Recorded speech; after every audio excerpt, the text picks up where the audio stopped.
श्रद्धांजलि सुमन अर्पित करते हुए हम अपनी बात रखना चाहेंगे। हम अभी देखा जाए तो आप सभी लोगों के बीच में नए ही हैं और आप लोगों को निर्देशन में अपना काम करना है। यहाँ पर काफ़ी अनुभवी कार्यकर्ता भी हैं, हम उम्र कार्यकर्ता भी हैं। समय समय पे जो निर्देशन की जरूरत पड़ेगी तो जरूर अनुग्रहित होंगे आप लोगों से।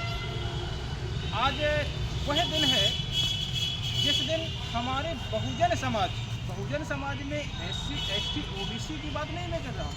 बहुजन समाज में SC ST OBC ST PGNT NNT ये जितना भी समाज आपके आ जाता है, चाहे मुस्लिम समाज का हो, चाहे वो धर्म परिवर्तित लोग हैं हमारे, इनकी बात है, सभी का नेतृत्व बाबा साहब डॉक्टर भीमराव अम्बेडकर ने किया और बनाया क्या संविधान।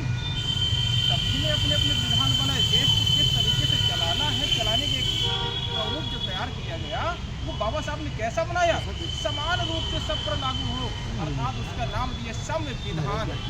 इससे पहले भी हमारे ऊपर जो लागू थे जिसको मनुस्मृति कहते हैं, उस समय में BPC लागू था, ब्राह्मण पैनल कोड, और आज क्या लागू है इंडियन पैनल कोड।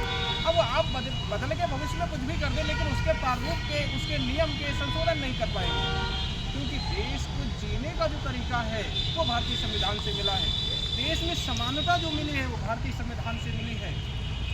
तो बाबा साहब डॉक्टर भीमराव अम्बेडकर को ही आज हम नमन नहीं कर रहे हैं। इससे पूर्व भी ज्योतिराव साहब फूले हो, चाहे वो छत्रपति साहू जी महाराज हो, इससे पहले सैकड़ों हजारों महापुरुषों ने अपनी कुर्बानियाँ दी हैं, लड़ाइयाँ लड़ी हैं, घर परिवार त्याग दिए हैं। हम उन सबको साथ में नमन करते हुए अपनी बात को रखना चाहेंगे। आज वह दिन है जिस 6 दिसंबर 1956 को बाबा साहब डॉक्टर भीमराव अम्बेडकर की छत्र छाया हम सब लोगों के सर से हट गई थी। हमारा समाज दिशाविहीन हो गया और ऐसा समय आया कुछ समय बाद कि समाज का नेतृत्व विहीन हो गया। वो एक महापुरुष इस बीच में पैदा होते हैं, माननीय काशीराम साहब, बिखरे हुए समाज को एकत्रित करते हैं और दोबारा से शासक बनाते हैं। और हम लोग शासक कौम हैं, यहाँ का जो पिछड़ा कौम है शासक कौम है। बाबा साहब SC के नेता नहीं थे, क्योंकि बाबा साहब का जन्म जब हुआ यहाँ पर SC नहीं था। बाबा साहब का जन्म हुआ तब OBC नहीं था। समाज 6743 जातियों में बटा हुआ था, ना कि 4 भागों में। शूद्र समाज था ना 4 भागों में नहीं हम लोग बटे हुए थे, हम 6743 भागों में बटे हुए थे।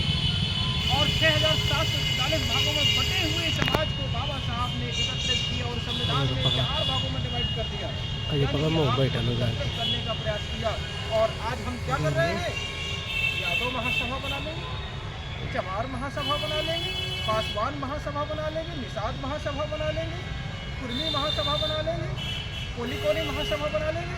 अरे आप क्या कर रहे हैं? बाबा साहब ने 6743 जातियों से इकट्ठा करके आपको 4 भागों में डिवाइड किया और आप पुनः एक जातियों को संगठन बना के 6743 जातियों में बांट रहे हैं समाज को।